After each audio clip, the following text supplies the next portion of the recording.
रेखाताई घरात आल्या आल्या सुनेला आवाज देत म्हणाल्या, पल्लवी जरा बाहेर ये इकडे. असं म्हणत त्यांनी हातात असलेल्या सामानाच्या 2 भरलेल्या पिशव्या खाली ठेवल्या. पण पल्लवी बाहेर आली नाही. असं वाटत होतं पल्लवी घरात नाही. खूप वेळ त्यांनी सुनेला आवाज दिला, पण ती आली नाही. शेवटी पदराने घाम पुसत त्या सुनेच्या खोलीत गेल्या. तर त्यांची सून पल्लवी कानात हेडफोन घालून मोबाईलवर तिची आवडती सिरियल बघत बसली होती. रेखाताई तिच्या समोर जाऊन उभ्या राहिल्या आणि ओरडत म्हणाल्या, अगं पल्लवी, मी घरात येऊन किती वेळ झाला, पण तुला तर काहीच फिकीरच नाही. घराची दारं उघडी ठेवून आरामात खोलीत फोन बघत बसले आहेस. मग बाहेर कोणी चोरी करून गेलं तरी त्याच्याशी तुला काही देणं घेणं नाही. सासूचा आवाज ऐकून त्यांच्याकडे बघून पल्लवी उठून उभी राहिली आणि कानातून हेडफोन काढून म्हणाली, आई तुम्ही कधी आलात? मला तर काही समजलं पण नाही. तिची सासू रागात डोळे मोठे करून तिच्याकडे बघून म्हणाली, मला घरात येऊन अर्धा तास होऊन गेला आणि तू काय करत होतीस? तर कानात हेडफोन घालून फोनवर सिरियल बघत बसली होतीस. या टीव्ही सिरियलनी तर घराघरात आग लावून ठेवली आहे. पल्लवी फोन बंद करत म्हणाली, सॉरी आई, माझ्याकडून चूक झाली.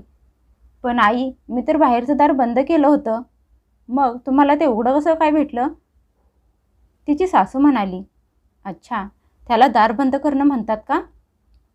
त्याला तर दार ढकलणं म्हणतात. बरं चल माझ्यासोबत बाहेर. ते टीव्हीच्या जगातून बाहेर ये. खरं तर टीव्ही सिरियलसारखं काहीच नसतं. त्यात तर काही पण दाखवत असतात. पल्लवी डोक्यावर पदर घेऊन बाहेर आली. तिने बघितलं तर 2 सामान भरलेल्या पिशव्या ठेवल्या होत्या. पल्लवी पिशव्यांकडे बघून म्हणाली, आई एवढं सगळं काय घेऊन आला आहात तुम्ही? तिची सासू म्हणाली, जा अगोदर माझ्यासाठी थंड पाणी घेऊन ये. पल्लवी जाऊन पाणी घेऊन आली.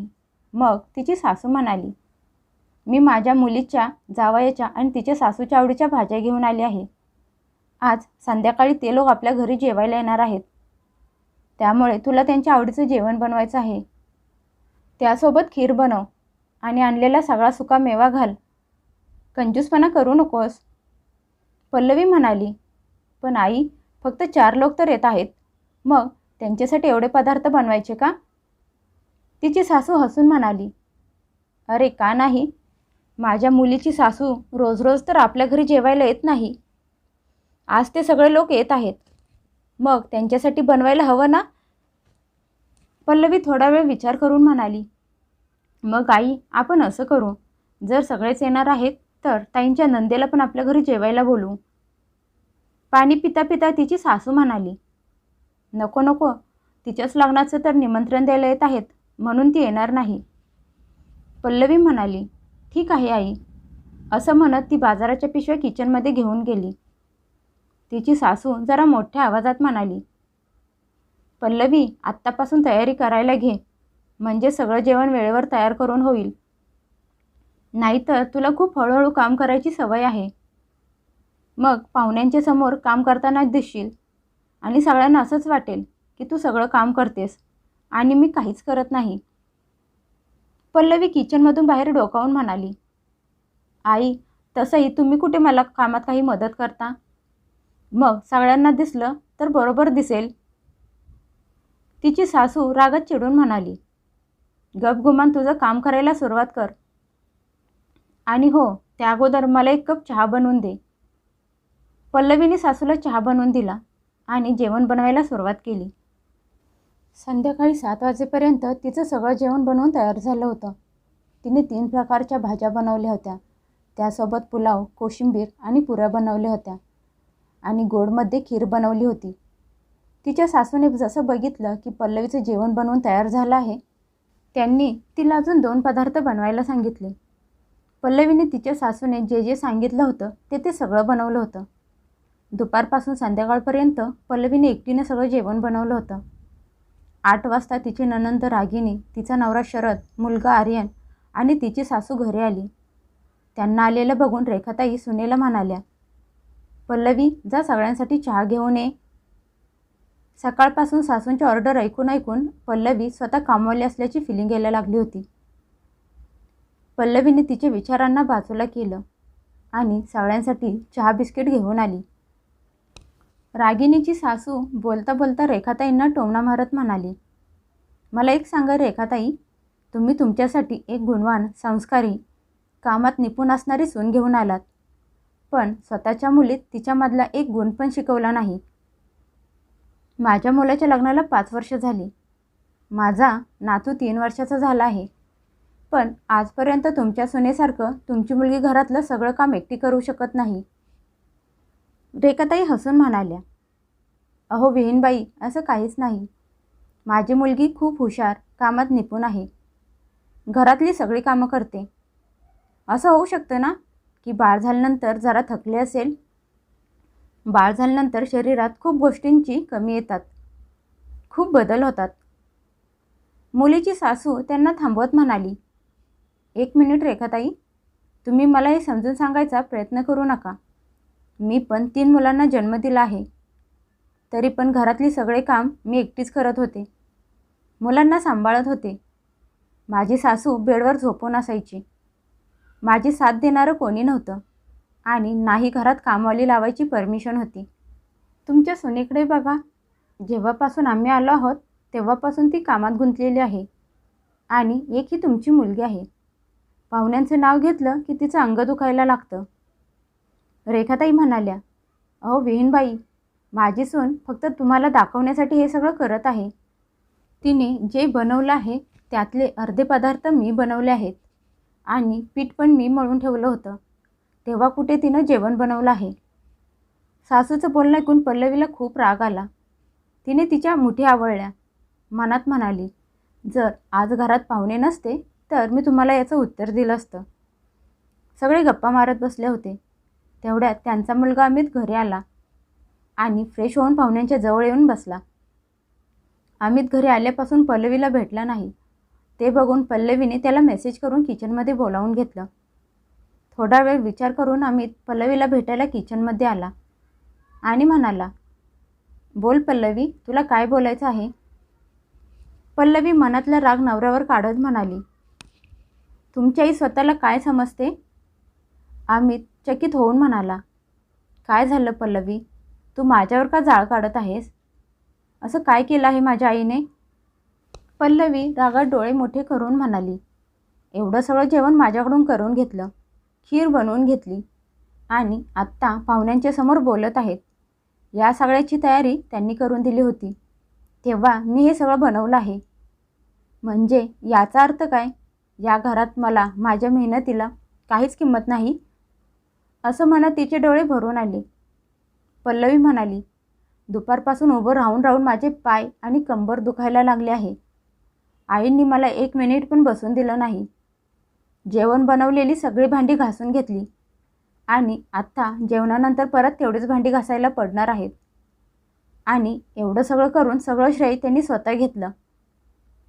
अमित हसत म्हणाला, पल्लवी, बस एवढी छोटीशी गोष्ट आहे. अरे म्हणून काय झालं? तुला कुठे बक्षीस मिळणार होतं जे तुझ्या हातातून निघून गेलं?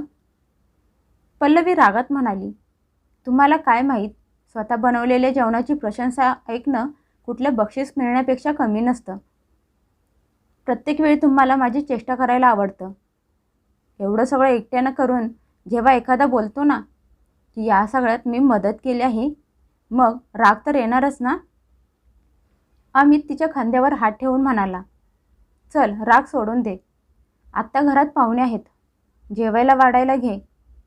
सगळ्यांना भूक लागली आहे. पल्लवीने सगळ्यांना वाढायला घेतलं आणि नंतर स्वतः किचनमध्ये जाऊन पुऱ्या बनवायला लागली.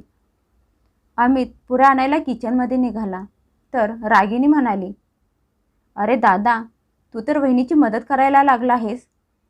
अरे आई, तू तर बोलत असतेस की पुरुष लोक किचनमध्ये जात नाहीत, मग आता हे सगळं काय आहे? असं म्हणत रागिनी हसायला लागली. ते बघून तिची सासू रागात म्हणाली, का गं रागिनी, स्वतःचा भाऊ किचनमध्ये गेलेला बघून तुला खूप वाईट वाटत आहे? आणि तू जे माझ्या मुलाला सकाळ संध्याकाळ किचनमध्ये काम करायला सांगत असतेस त्याचं काय? तेव्हा का तुला तुझ्या आईची शिकवण आठवत नाही? मग तिची सासू रेखाताईंकडे बघून म्हणाली, अहो ताई, जेव्हा तुमची मुलगी तुम्हाला सांगते की माझा मुलगा तिला घरातल्या कामात मदत करतो, तेव्हा तर तुम्हाला तुमच्या मुलीवर खूप गर्व वाटत असेल ना? आणि जेव्हा स्वतःचा मुलगा त्याच्या बायकोला किचनमध्ये मदत करत असलेला बघून खूप वाईट वाटत आहे का तुम्हाला? आता का तुम्हाला तुमच्या मुलावर गर्व होत नाही? रेखाताई जेवता जेवता म्हणाल्या, बहीणबाई, तुम्ही माझ्यासमोर माझ्या मुलीचा अपमान करू शकत नाही. मी हे अजिबात सहन करणार नाही. रागिणीची सासू रागात चमचा खाली ठेवत म्हणाली, मला पण सहन होत नाही जेव्हा माझ्याच घरात माझ्यासमोर माझ्या मुलीवर आणि मुलावर ऑर्डर सोडल्या जातात. रेखाताई, कधीतरी माझ्या घरी या आणि स्वतःच्या मुलीला काम करताना बघा, म्हणजे तुम्हाला समजेल. तुम्ही हिऱ्याच्या नावावर आम्हाला कोळसा दिला आहात आणि स्वतः मात्र खरा हिरा शोधून आणला आहे. घरातलं वातावरण तापलेलं बघून पल्लवी किचनमधून बाहेर आली आणि थंडगार कोल्ड्रिंक्स देत म्हणाली, काकू, हा घ्या, थंड थंड कोल्ड्रिंक्स प्या आणि थोडं थंड व्हा. आणि काकू, तुम्हाला तर हे माहीतच आहे, सगळी एकसारखी नसतात. जशी हाताची पाची बोटं एकसारखी नसतात, त्यामुळे ताई पण माझ्यासारखे असू शकत नाहीत आणि नाही मी ताईंच्यासारखे असू शकते. प्रत्येकाचे गुण वेगवेगळे असतात. मग कशाला राग येऊन द्यायचा? सोडून द्या. आणि मला हे सांगा, आज मी बनवलेलं जेवण तुम्हाला कसं वाटलं? आणि मी बनवलेली मलाई खीर कशी वाटली? पल्लवीचं बोलणं ऐकून हसत रागिणीची सासू पल्लवीच्या डोक्यावर हात ठेवून म्हणाली, बाळा, जेवण तर तू खूप चवदार बनवलं होतंस.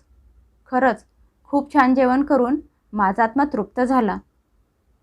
पल्लवी, एक काम कर ना, काही दिवस आमच्या घरी येऊन राहा आणि माझ्या मुलीला तुझ्यासारखं चवदार जेवण बनवायला शिकव. ती जेवण बनवते, पण एवढं चवदार बनवत नाही. जाता जाता रागिणी पल्लवीला म्हणाली, बहिणी, 2 दिवसांनी माझ्या नंदेचा साखरपुडा आहे. प्लीज तू माझ्या घरी ये आणि माझ्या घरातलं सगळं काम सांभाळून घे. हे बघ, माझ्याच्यानं एवढंच जेवण बनवायचं होणार नाही. पल्लवी तिच्या सासूकडे बघून म्हणाली, पण ताई, जेवण बनवणं घरच्या सुनेचं कर्तव्य असतं ना, आणि ही सगळी कामं घरातल्या सुनेला करायला लागतात. रागिणी म्हणाली, सोड ना वहिनी, कुठं सून आणि मुलीच्या चक्करमध्ये पडली आहेस? तू फक्त माझ्या घरी ये आणि जेवणाचं काम सांभाळून घे. आणि हो, एक दिवस अगोदर ये, म्हणजे आपण ठरवू जेवणात काय काय बनवायचं आणि लागणारं सामान बाजारातून घेऊन येता येईल. रेखाताई मध्येच खुश होत म्हणाल्या, हो हो, का नाही? पल्लवी का येणार नाही? नक्की येईल. जर तिची नणंद एवढ्या प्रेमाने बोलवत आहे म्हटल्यावर ती येणार नाही असं होणार नाही.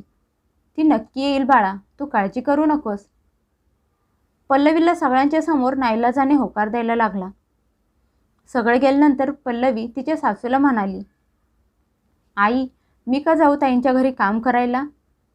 ताईंना स्वतःला तर त्यांच्या घरातली कामं होत नाहीत. तुम्ही ऐकलं नाही का त्यांची सासू काय बोलत होती? तिची सासू तोंड वाकडं करत म्हणाली, अगं, सासूच्या बोलण्यावर कुठं लक्ष देतेस? सासू तर बोलतच असते. पल्लवी लगेच म्हणाली, म्हणजे तुमच्यासारखं मी केलेल्या कामाचं सगळं क्रेडिट स्वतःवर घेतलं तसं? हे ऐकून रेखाताई म्हणाल्या, त्यात काय चुकीचं आहे? भर उन्हात बाजारात जाऊन मीच तर सगळं सामान घेऊन आले होते. पल्लवी टोमणा मारत म्हणाली, पण आई, तुम्ही ते सगळं सामान आणलं कुणासाठी होतं? तुमच्या मुलीसाठी आणि जावयासाठी ना? अमित पल्लवीकडे डोळे मोठे करून बघत म्हणाला, पल्लवी, तू गप्प बस. खूप वेळ झालं तुझी बकवास ऐकत आहे. मी हसण्यावारी घेऊन जातो याचा अर्थ असा नाही की तू काहीही बोलशील.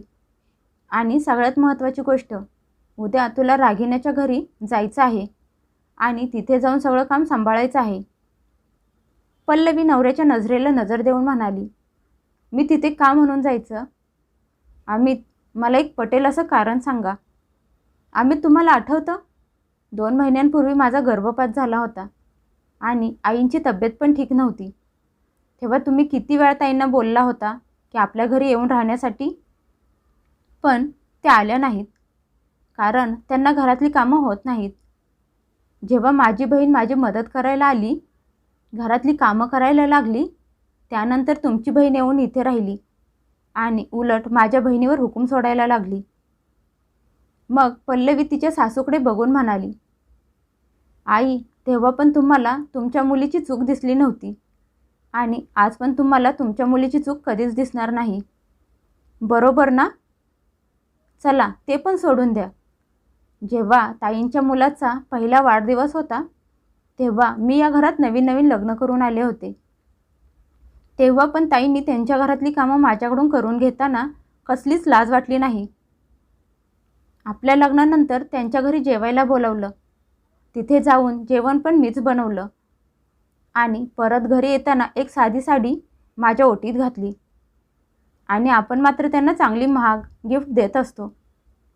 कमीत कमी एकदा तरी माझा मान ठेवायचा होता. रेखाताई रागात सुनेकडे बघून ओरडत म्हणाल्या, माझं बोलणं लक्ष देऊन ऐक. तू मला माझ्या मुलीच्या कितीही चुका दाखवून दिल्यास तरी तुला तिच्या घरी जावं लागणार आहे आणि तिथे जाऊन काम पण करायला लागणार आहे. समजलं का तुला? अमित, जो आत्तापर्यंत सगळं शांत बसून ऐकत होता, तो त्याच्या आईकडे बघून म्हणाला, आई, रागिणीला तिच्या घरातली कामं करायला 4 माणसं हवी असतात आणि इथे आल्यावर साधा पाण्याचा ग्लास पण स्वतःच्या हाताने घेत नाही. पल्लवी एकटी दिवसभर सगळं काम करत असते आणि आज पण ती दिवसभर सगळं काम करून थकली नसेल का? आई, पल्लवी रागिणीच्या घरी जाणार नाही. रागिणीने तिच्या घरातली कामं स्वतः करावीत किंवा एखादी कामवाली लावावी. मला याच्याशी काही देणं घेणं नाही. माझी बायको तिच्या घरी काम करायला जाणार नाही. समजलं का तुला? ती कामवाली नाही. जर तुला तुझ्या मुलीची एवढी काळजी वाटत असेल, तिची दया येत असेल, तर तू स्वतः तिची मदत करायला जा. पण माझी बायको अजिबात जाणार नाही. ही गोष्ट तुझ्या डोक्यात पक्की बसवून घे. असं म्हणत अमित त्याच्या खोलीत निघून गेला.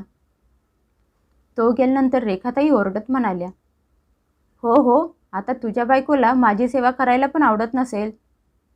विचार करत असेल, या म्हातारीचं काम मी का करू? त्यापेक्षाही मेली तर बरं होईल. मग रेखाताई पल्लवीकडे बघत म्हणाल्या, आता झालं का तुझ्या मनासारखं? आमच्या मायालेकरांची भांडणं लावून चांगलं वाटत असेल ना? पल्लवी तिच्या सासूकडे रागात बघून म्हणाली, आई, तुम्ही तुमच्या मनात येईल ते बोलू नका. तुम्हाला माहीत आहे मी असा विचार कधीच केला नाही आणि तुम्हाला असं वाटत असेल की मला ब्लॅकमेल करून तुमच्या मुलीच्या घरी कामावाली बनवून पाठवाल तर ते विसरून जा. मी माझं घर, माझी नाती समजून खूप केलं, पण आता नाही. बस, आत्ता अजिबात करणार नाही. असं म्हणत किचनमधला पसारा तसाच टाकून पल्लवी तिच्या खोलीत निघून गेली आणि तिची सासू बडबडत म्हणाली, ही स्वतःला काय समजते काय माहीत. थोडीशी मदत जर नंदेला तिच्या घरी जाऊन केली तर हिचं काय बिघडणार आहे काय माहीत. आता मी माझ्या मुलीला काय उत्तर देऊ? माझी लाडाची पोरगी एवढं सगळं काम एकटी कशी करणार आहे काय माहीत. दुसऱ्या दिवशी सकाळी पल्लवीला उठायला उशीर झाला म्हणून अमित तिला हलवून उठवत म्हणाला, पल्लवी, काय झालं? आज उठायचं नाही का? तब्येत ठीक नाही का? पल्लवी म्हणाली, अहो, आज माझं अंग पूर्ण दुखत आहे. मला उठायला पण येत नाही आणि उलटी आल्यासारखं होत आहे. अमित तिच्या डोक्यावर हात ठेवून म्हणाला, ताप तर नाही? बहुतेक काल काम खूप केलंस त्यामुळे तुझं अंग भरून आलं असेल. तू आराम कर, मी नाश्ता बाहेरून ऑर्डर करतो आणि घरातली कामं पण मी करतो. मी आज ऑफिसमधून सुट्टी घेतो. असं म्हणत त्याने ऑफिसमध्ये फोन केला आणि सुट्टी घेतली. नाश्ता बाहेरून ऑर्डर केला. तेवढ्यात त्याची आई ओरडत त्याच्या खोलीत आली आणि म्हणाली, काय गं, तुझ्याकडून घरातली कामं पण होत नाहीत. माझ्या मुलीच्या घरी जायला तर तू नकार दिला आहेस. पल्लवी हळू आवाजात म्हणाली, आई, माझी तब्येत ठीक नाही. आज मला घरातली कामं होणार नाहीत. तिची सासू तिच्या अंगावरचं काढत म्हणाली, मला माहीत आहे तू हे सगळं नाटक करत आहेस म्हणजे मी तुला माझ्या मुलीच्या घरी पाठवू नये. चल उठ आणि घराची साफसफाई कर. तेवढ्यात अमित तिथे आला आणि म्हणाला, आई, ती बोलत आहे ना, तिला घरातली कामं होणार नाहीत. तरी पण तू तिच्या मागे काय लागले आहेस? पण रेखाताईंसमोर त्यांचं काहीच चाललं नाही आणि पल्लवीला उठून घरातली कामं करायला लागली. कामं करता करता तिला उलटी होत होती. पण रेखाताईंनी त्याच्याशी काही देणं घेणं नव्हतं. मग दुपारी अमित पल्लवीला घेऊन दवाखान्यात गेला. घरी आल्यावर त्यांनी सांगितलं की पल्लवीला दिवस गेलेत. आता तिला आराम करायला सांगितलं आहे. हे ऐकून तिची सासू विचारात पडली की मला तर ही नाटक करत आहे असं वाटलं, पण सत्य काही वेगळंच आहे. आता त्यांना त्यांच्या वागण्याचा पश्चाताप होत होता. तेवढ्यात त्यांच्या लेकीचा फोन आला. तिनं विचारलं की तिची वहिनी तिच्या सासरी कधीपर्यंत येणार आहे. त्यावर रेखाताईंनी तिला सांगितलं की आता ती तुझ्या घरी येऊ शकत नाही. तिला दिवस गेलेत आणि त्यामुळे आता डॉक्टरांनी तिला आराम करायला सांगितलं आहे. त्यावर त्यांची लेक म्हणाली, आई, असं काही नाही. हे सगळं नाटक करत आहे. म्हणजे तिला माझ्या घरी यायला लागणार नाही. तेवढ्यात रेखाताई तिला म्हणाल्या, गप्प बस. आता तोंडातून एक शब्द जरी काढलास तर याद राख, पल्लवी तुझ्या घरी येणार नाही. तुझ्या घरातलं काम तुझं तू कर. असं म्हणत त्यांनी फोन ठेवून दिला. त्या अमितला म्हणाल्या, अमित, पल्लवीला तिच्या खोलीत घेऊन जा. मी तिच्यासाठी काहीतरी खायला घेऊन येते. अमित पल्लवीला घेऊन खोलीत गेला. थोड्या वेळात रेखाताई तिच्यासाठी फळं कापून घेऊन आली आणि त्यांनी स्वतः हाताने तिला चारले. त्या दिवसानंतर रेखाताई त्यांच्या सुनेवर खूप प्रेम करू लागल्या आणि तिची काळजी घेऊ लागल्या. रेखाताईंना त्यांनी बोललेल्या गोष्टींचा खूप पश्चाताप होत होता. पण आता त्यांनी त्यांच्या मुलीचं बोलणं ऐकायचं सोडून दिलं.